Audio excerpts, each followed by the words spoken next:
Mesdames et messieurs, bonjour, bonsoir, bienvenue dans ce bulletin d'information sur la radio-télévision Fadris pour ce mardi 30 juillet 2024. Le taux de référence calculé par la BRH pour ce mardi 30 juillet 2024 est de 131,64 pour $1 américain.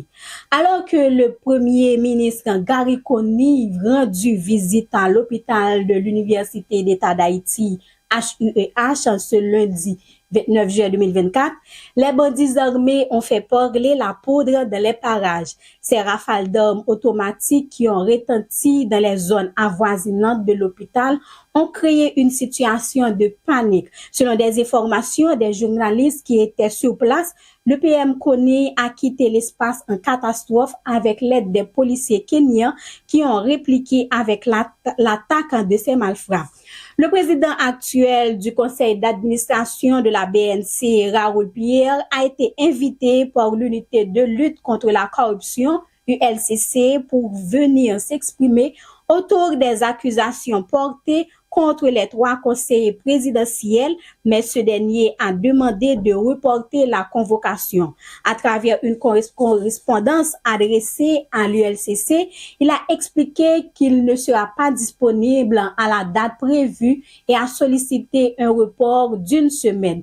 Le Rassemblement démocrate national progressiste RDNP se prononce sur le scandale de corruption impliquant les 3 conseillers du CPT. Le président AI du RDNP, Wadner Edouard, demande aux autorités concernées à faire la lumière sur ce dossier dans un bref délai, tout en exigeant la démission des 3 conseillers au cas où ils seraient coupables de ces accusations. Il préconise les autres conseillers à diligenter une enquête de l'administration publique. Le conseiller présidentiel Smith Augustin est de retour dans le pays 4 jours en France du 25 au 29 juillet 2024. Lors de son arrivée dans le pays ce lundi 29 juillet, il a accordé une conférence à la presse où il s'est présenté le bilan de son séjour en France. En marge de cette conférence, il a rejeté toutes les accusations de corruption portées à son encontre, tout en qualifiant celles-ci des attaques politiques motivées avec des objectifs inavoués.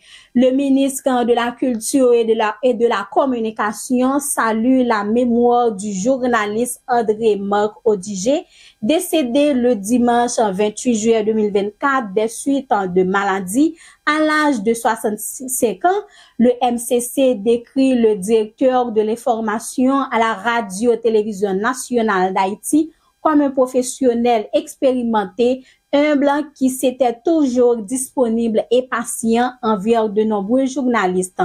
La Cour supérieure des comptes et du contentieux administratif CSCCA a effectué son 4e concours de recrutement le samedi 27 juillet 2024 pour 3 centres répartis dans les départements de l'Ouest, du Nord et du Centre.